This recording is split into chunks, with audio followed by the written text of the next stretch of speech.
bahasan yang akan dipelajari adalah sifat kikir dan serakah dan kisah Qorun. Kikir merupakan salah satu sifat yang sangat tercela. Kikir yaitu sikap tidak mau berbagi dengan orang lain. Orang kikir memiliki harta tetapi tidak digunakan untuk kepentingan ibadah kepada Allah Subhanahu wa Ta'ala dan tidak mau membantu orang lain. Orang kikir tidak rela jika harta itu digunakan untuk kepentingan di jalan Allah dan membantu orang lain.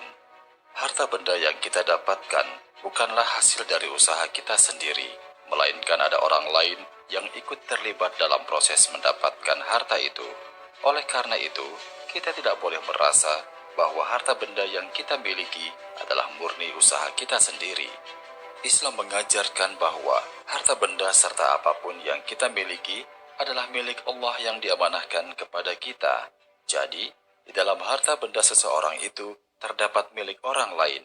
Oleh karena itu, kita wajib mengeluarkan sebagian harta untuk membantu orang-orang yang membutuhkan.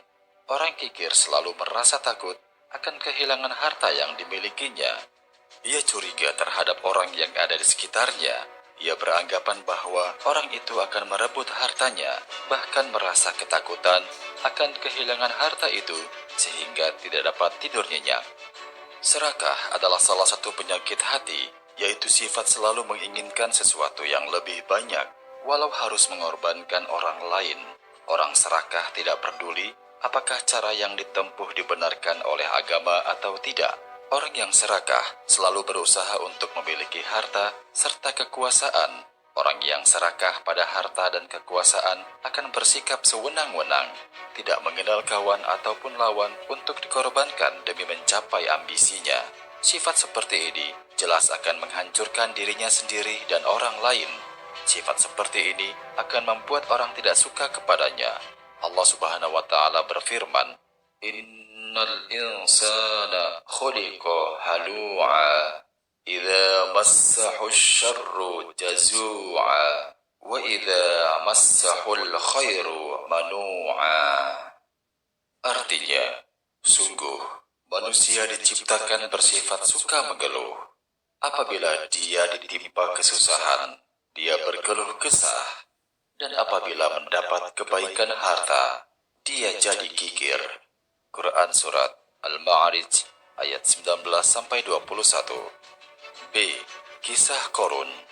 Pada zaman Nabi Musa alaihissalam, hidup seorang bernama Qorun. Qorun adalah keturunan Bani Israel. Ia dilahirkan di Mesir. Pada mulanya, Qorun adalah pengikut Nabi Musa alaihissalam yang taat beribadah. Setelah hartanya bertambah banyak, ia mulai malas beribadah. Pada saat hartanya semakin berlimpah, Qorun pun melupakan Tuhannya, bahkan menentang Nabi Musa alaihissalam. Tingkah laku Qorun sangat berbeda ketika belum menjadi kaya. Qorun memiliki banyak rumah. Ia selalu memakai pakaian yang bagus dan mahal harganya. Ia mempunyai banyak pelayan yang selalu siap melayani semua keinginannya. Akan tetapi sayang, Qorun mempunyai sifat sombong. Ia hidup berfoya-foya. Ia suka memamerkan kekayaannya kepada orang lain. Dengan hartanya yang melimpah, ia bukannya suka menolong orang lain, malah suka memeras dan mencelakakan orang lain. Dengan kekayaannya yang berlimpah, ia merasa berkuasa. Kekuasaannya itu digunakan untuk bertindak sewenang-wenang. Ia membuat kerusakan hanya untuk memuaskan hatinya.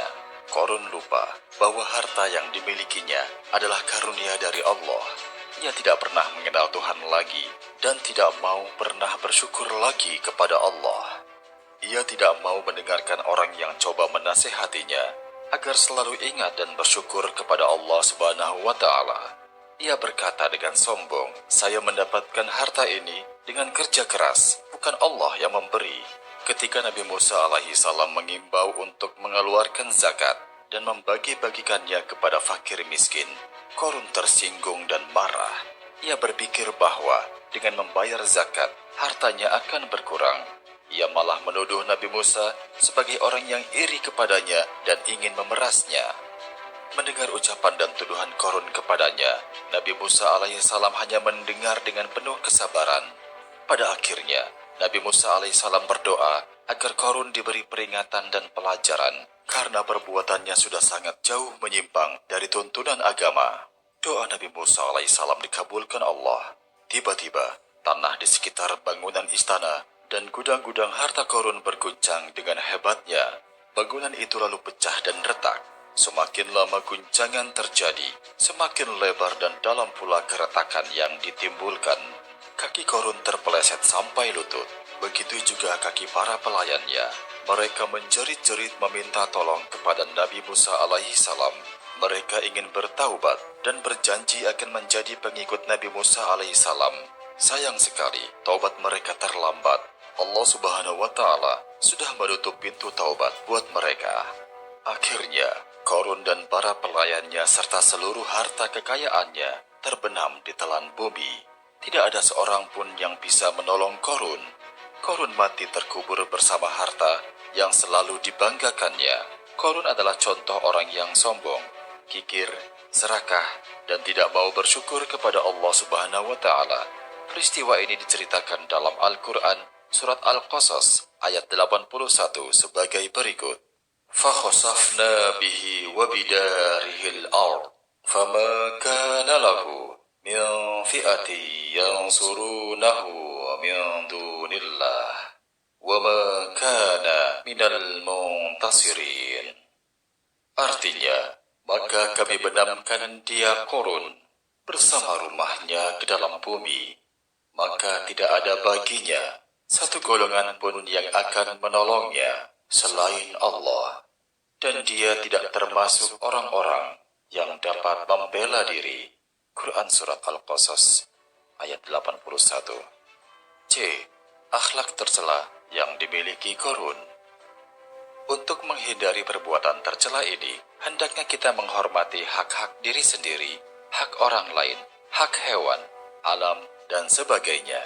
Selain itu, kita hendaknya takut dosa, karena Allah Subhanahu wa Ta'ala telah melarang kita memiliki akhlak tercela atau berbuat kerusakan di muka bumi ini.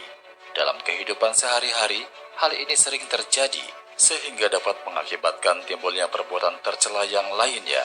Misalnya, menimbulkan kebencian, permusuhan, mencelakakan orang lain, merampok, dan menghancurkan hak milik orang lain.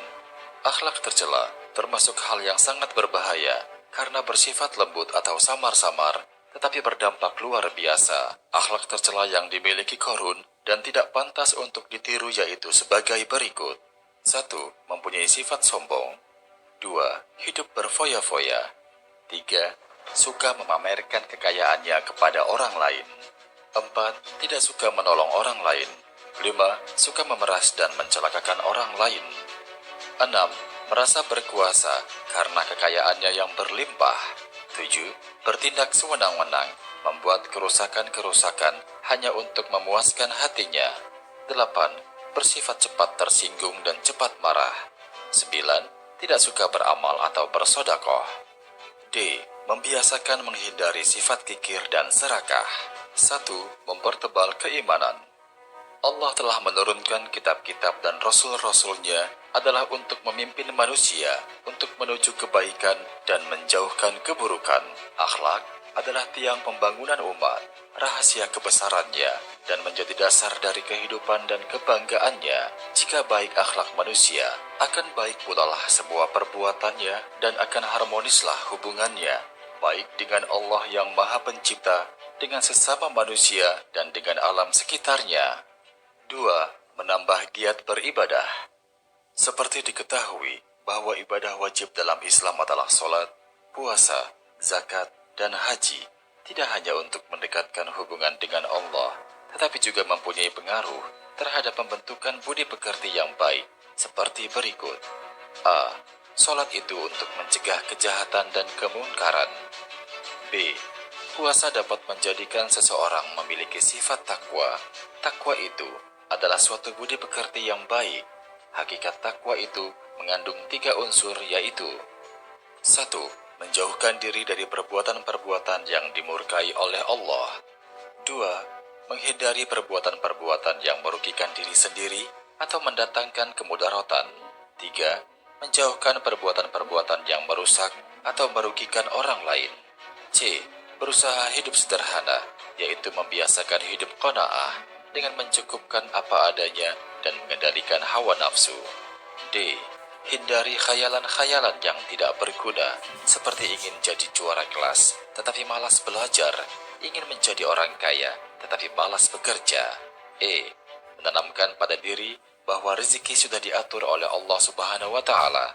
Banyak sedikitnya yang kamu peroleh harus diterima dengan ikhlas dan tawakal. Maksudnya, bila sudah belajar dengan sungguh-sungguh, hasilnya Allah Subhanahu wa Ta'ala yang menentukan. F. Banyak bersyukur kepada Allah Subhanahu wa Ta'ala atas segala nikmat yang diberikannya kepada kita. Baiklah